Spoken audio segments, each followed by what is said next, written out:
the window. And tell us about that. That would have been in '88. I don't travel well. I'm one of these people that needs a couple days to regain my composure, basically, after I've done some traveling. And we'd just flown in, and I went upstairs to sleep and, to relax a little bit. And next thing I know, here's a knock on the door, and this Jewish guy comes in. And, he goes, "Are you resting?" I said, "Yeah." And, "Oh, how can I help you?" And he goes, "Well, you're mine for the night." And I go, "What?" He says, "Yeah, I bought you from Larry."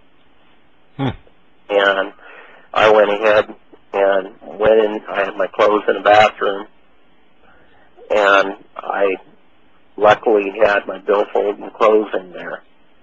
And I left all my equipment there, and I escaped out the window.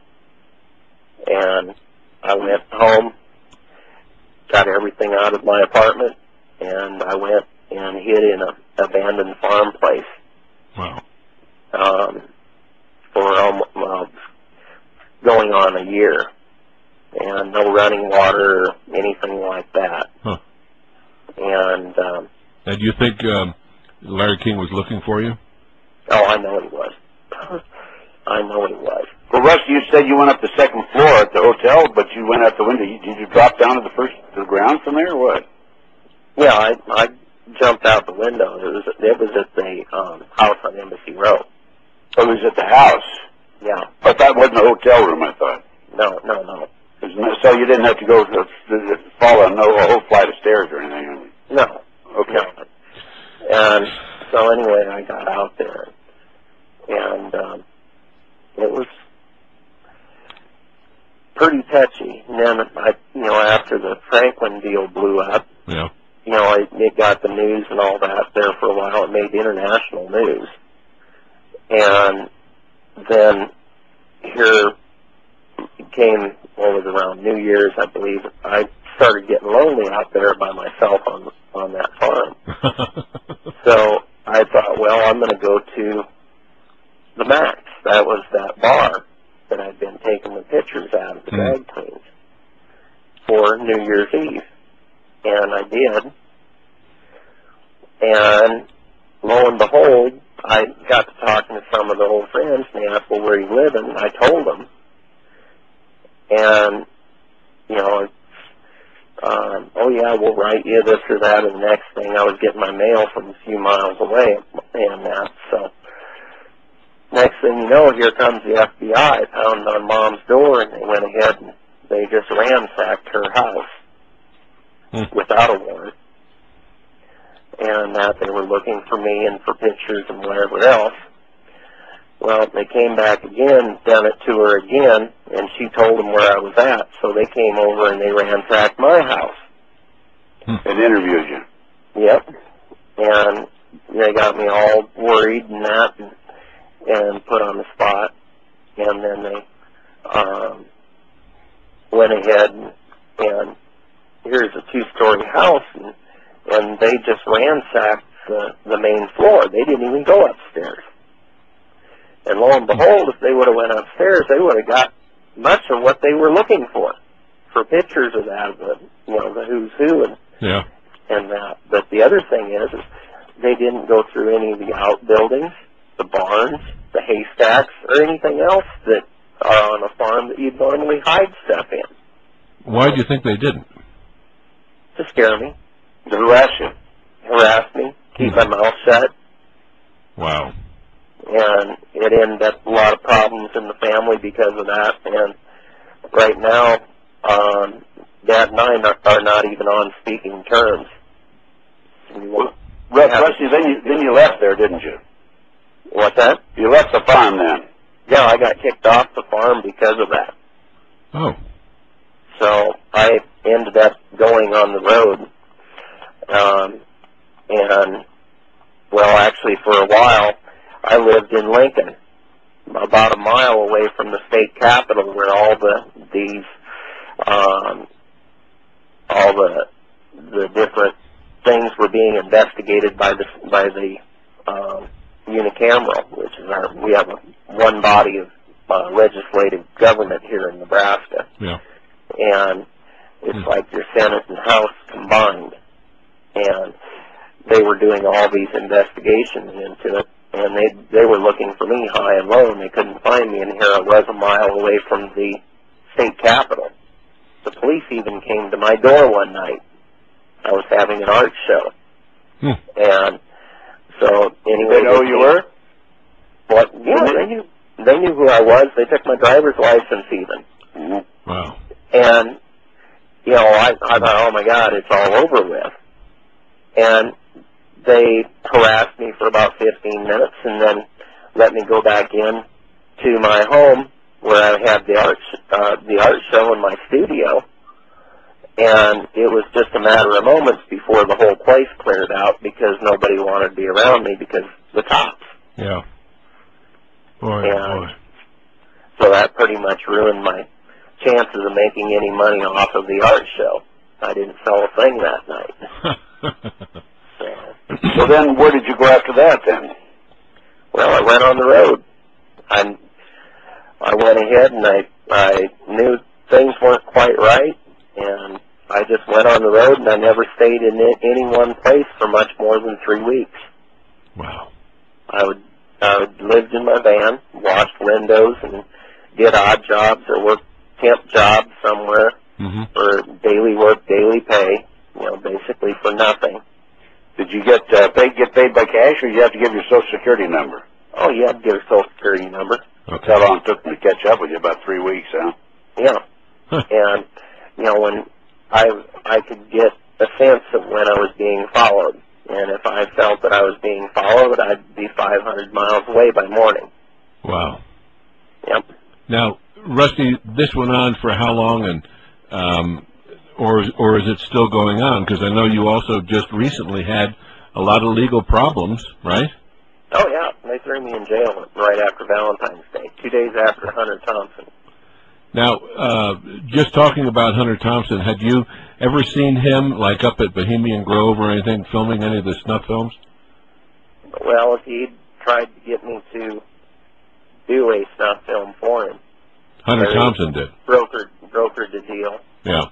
And that's one of those things, you know, if he was presented to me as Hunter and I didn't know who he was until I seen his picture after he committed suicide, supposedly, but I think he was murdered. Oh, sure, yeah. So that's just recently you knew that? Oh, yeah. But you met him and he wanted you to do a snuff film back when you were with Larry King? Yeah. Huh. And it wasn't just one time. It was multiple times that he tried to have me do this for them. Yeah. And it was a very large sum of money. More than most people would make working a regular job in 5 or 10 years. Is that right? My gosh. Yeah. Well, the snuff films sell for like $50,000 each, don't they? It was more than that. Is that right? What, $100,000? Yep. That's for one copy? Yeah. That was to do the original. Oh, okay. So. What a sad thing.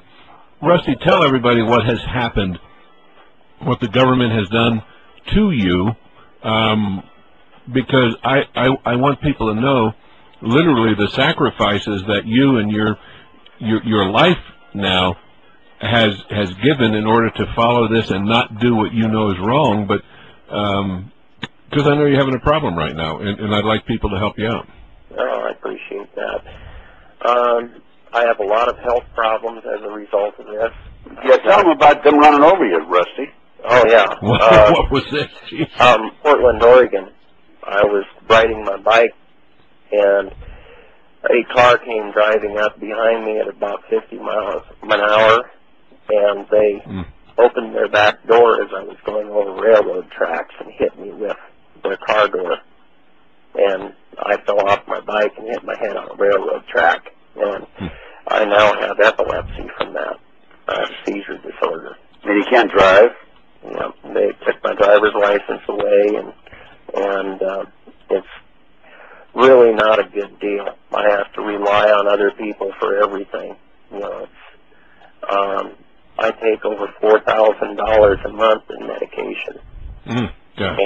And you have no money. Yeah, to get help with that, I have to not work. You know, I'd love to work. I wish I could. But if I do, then they take that away from me to where I cannot get any of my medication that I need to live with. Wow. And nobody's going to be paying me enough money to where after taxes, I can come up with that much money each month just to buy my pills. How do you make it, Rusty? What's that? How do you make the $4,000? That's a lot of money. Well, it's different assistance. I've tried for Social Security disability, and that's such a joke trying to get help through the government. All they're doing is they sit there, they have their government jobs, and they push the papers. And how many people do you know that have a government job where they actually help people instead of harassing people or, you know, tearing down trees so they can give you more paperwork to fill out and pass the buck on, no, we can't help you, but go fill out paperwork for the next one. And they can. You know, it's like getting disability. If I got that, it's $544 a month is what I would have to live on. How do you pay your medical bill, $4,000 a month? Well, that's, you know, like right now, the county is helping me out with that right now. Rusty, how long ago? For the month. How long ago did this happen to you? What's that? How long ago did this happen to you when this car went by and hit you? This was in '98. They put me in jail, and I'd gotten out, and that for a while in '98. Yeah. And this is when that happened to me. And they arrested you in Portland too. Yeah, they arrested me. Well, it wasn't in Portland, but it was in Oregon. I was driving back home. I decided I was tired of running. I was going to go back home. And so I loaded up everything in my van, and I was driving back to Nebraska. And they arrested me in a little town called LeGrand, Oregon. And this was on Friday, the 13th of September in 1996. Now, and what charges did they get you on? They arrested me for supposedly kiddie porn. And they said that there was a girl I'd taken pictures of, and everybody I take pictures of, I get a model release from. They have to be of age.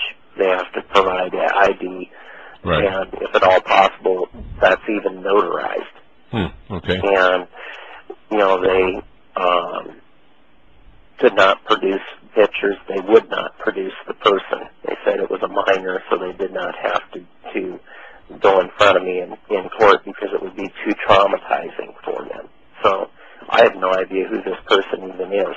Or if there is a person. Yeah, right, or if there is a person. There probably never was a person. Yeah. Well, you've been targeted ever since you went out the hotel bathroom window in Washington, D.C. They've been after you, Rusty. Well, they were even after me before that. You know, there was somebody had got wind of what was going on, and they had the police called on me. You mean wind of what was going on as far as your Larry King? And, oh, really? Yeah, and that's where I first seen Rodman get his payoff. Wow. And that was directly as a result of what went on. Yeah. Rusty, who were some of the leading politicians that you used to see at the second party? Well, I won't name too many names, but one is Bob Kerrey. Yep. Senator Bob Kerrey. From Nebraska. Yep. Used to be Governor Bob Kerrey. Yeah. And you witnessed him, what, with boys or girls or both? Both. Yeah. Gosh, you know, the sad thing is you were just trying to get back on your feet. The government came in and basically destroyed and stole all your equipment, you said. Well, I had to leave all my equipment when I left out the window. And they've basically destroyed my life. We'd set up a wedding photography studio and portrait studio in Norfolk, Nebraska. And this is just recently, right? Yes, we got the building the 27th of January. Uh-huh. Oh, wow.